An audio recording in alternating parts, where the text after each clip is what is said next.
नमस्कार दोस्तों। आजकल फ्री ट्रेड एग्रीमेंट की बहुत बातें होती हैं। आज इसी के ऊपर हम इकोनॉमी टुडे 1.0 पे बात करेंगे, खासतौर से जापान के कॉन्टेक्स्ट में बात करेंगे। मैंने 2-3 दिन पहले एक अच्छा प्रोग्राम किया था जिसमें सारे देशों के साथ जो हमारे फ्री ट्रेड एग्रीमेंट किए, उससे मैंने बताया कि हम घाटे में गए हैं। फायदा उनका हुआ जिनके साथ हमारा एग्रीमेंट हुआ, जापान हो, कोरिया हो या आसियान देश हो। आसियान देश एशियन नहीं, आसियान यानी कि association of south east Asian nation. 9-10 nation है, उनके साथ हमारे एग्रीमेंट, फ्री ट्रेड एग्रीमेंट।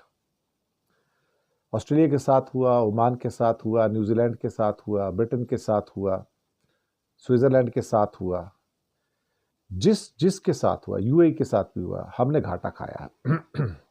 और जिसके साथ किया उसने फायदा उठाया।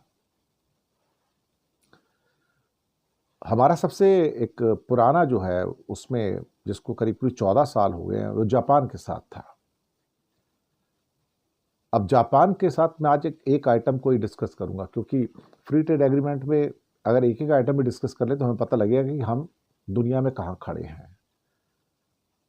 तो आज हम कपड़ों की बात करेंगे, गारमेंट और टेक्सटाइल की बात करेंगे कि जापान जैसा छोटा देश 30-31 बिलियन डॉलर का टेक्सटाइल गारमेंट जो है इंपोर्ट करता है हर साल।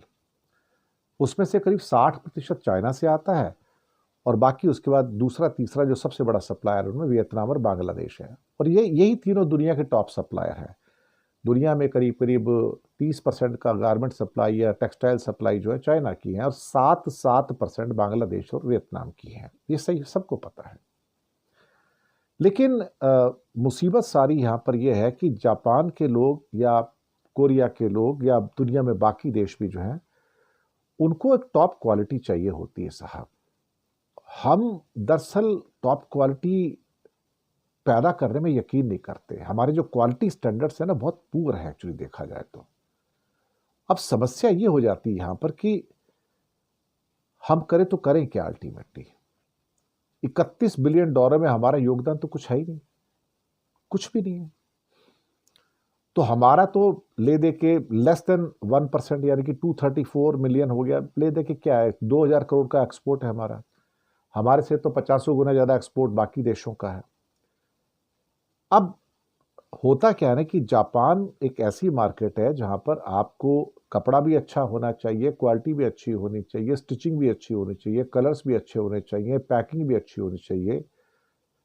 हम उस दरअसल उसके लिए हमें एक जापानीज स्टाइल की ट्रेनिंग भी चाहिए होगी। हमारे पास कुछ भी नहीं है।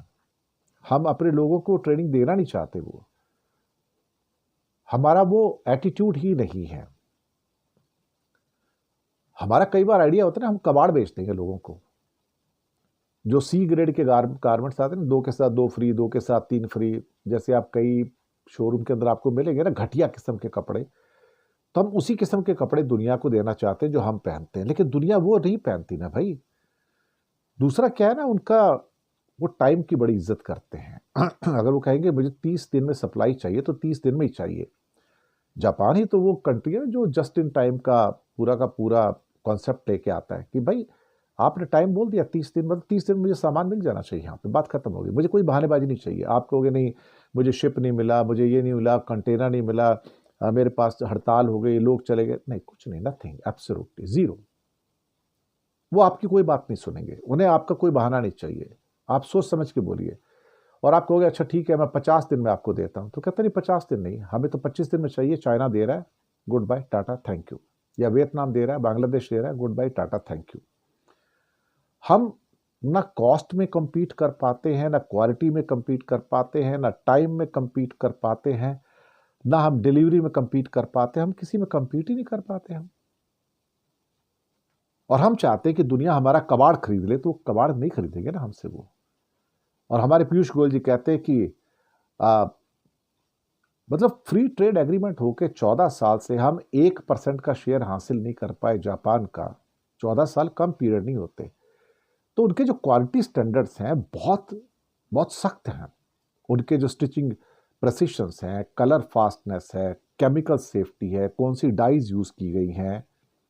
और हमारे प्रोडक्ट तो बिल्कुल फेल हो जाते हैं उन सब के अंदर। हाई रिजेक्शन रेट है साहब। इसके अलावा जो उनके फंक्शनल रिक्वायरमेंट्स होते हैं, यूनिफॉर्मिटी है, ड्यूरेबिलिटी है टेक्सटाइल के अंदर, वो हमारे अंदर नहीं है। हम तो अनइवन कोई भी सेकेंड हैंड चीज़ आ जाएगी बस हो जाएगा। हमारे दूसरे मैन्युफैक्चरर्स में लैक ऑफ अवेयरनेस ही नहीं कि दुनिया को जो स्टैंडर्ड चाहिए जापान में, कोरिया में, बाकी देशों में, वो हमारे पास नहीं है ना, वो है ही नहीं। हमारे वो क्वालिटी कॉन्शियसनेस नहीं है। हम चाहते हैं कि अगर हम कबाड़ पहनते हैं तो उनको भी कबाड़ दे देंगे, और जो जस्ट इन टाइम का फेलियर तो बिल्कुल बर्दाश्त नहीं करते, वो टाइम को बिल्कुल बर्दाश्त नहीं करते। टाइम जो दिया सो दिया, तो हमें आपकी वो ज़रूरत नहीं है। जबकि बांग्लादेश हमारा पड़ोसी हो के टाइम पर चीज़ें पहुंचा देता है, ये खास बात है, हम नहीं पहुंचा पाते। तो इंडियन ब्रांड्स को कोई पूछता नहीं, क्योंकि उसकी विजिबिलिटी नहीं है। वहाँ पर पूछोगे किसी इंडियन कोई चीज़ है तो आपको मिलेगा ही नहीं, अगर चला भी जाएगा तो बिकेगा नहीं वहाँ पे। They don't want Indian. ये दिक्कत है। इसलिए हम सोचते हैं कि चलो हमें दुबई मार्केट मिल जाए या अमेरिका की थोड़ी बहुत मार्केट मिल जाए, तो वहाँ से हम आगे पीछे करके कुछ ना कुछ करके जैसे तैसे हो छोटा मोटा एक्सपोर्ट कर लें। लेकिन साहब, हम जापान की मार्केट, कोरिया की मार्केट्स को कैप्चर नहीं कर पाते हैं। हमारे क्वालिटी स्टैंडर्ड सी ग्रेड हैं, सब स्टैंडर्ड हैं। हम पता नहीं कि उस क्वालिटी में सोच ही नहीं पाते हैं। हमारा विजन ही नहीं उस पर कहीं पे जाके कि हम वर्ल्ड क्लास चीज़ें पैदा कर पाएँ। यही हमारी कमी है और कुछ नहीं है। और जब तक हम उसकी भरपाई नहीं करेंगे तो हम दुनिया को कबाड़ ही बेचने की कोशिश करेंगे, और अब दुनिया कबाड़ खरीदने को तैयार नहीं है। तो कोई भी आप फ्री ट्रेड एग्रीमेंट कर लीजिए, जापान हो, कोरिया हो, अब या यूरोपियन यूनियन के साथ, जिसे मदर ऑफ ऑल डील्स कहा जा रहा है, तो वहाँ भी यही होगा, फ़ायदा वो उठा जाएंगे, हम देखते रह जाएंगे। हम दरअसल अपनी बेवकूफ़ी में रहते हैं कि अब दरवाजे खुल गए तो हमारा माल बिक जाएगा, लेकिन आपके पास उस क्वालिटी का माल तो हो जो आप बेच पाओगे। वो क्वालिटी स्टैंडर्ड कहाँ है आपके पास? दिक्कत है ना।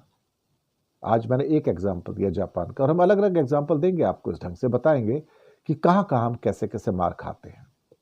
शुक्रिया आपका।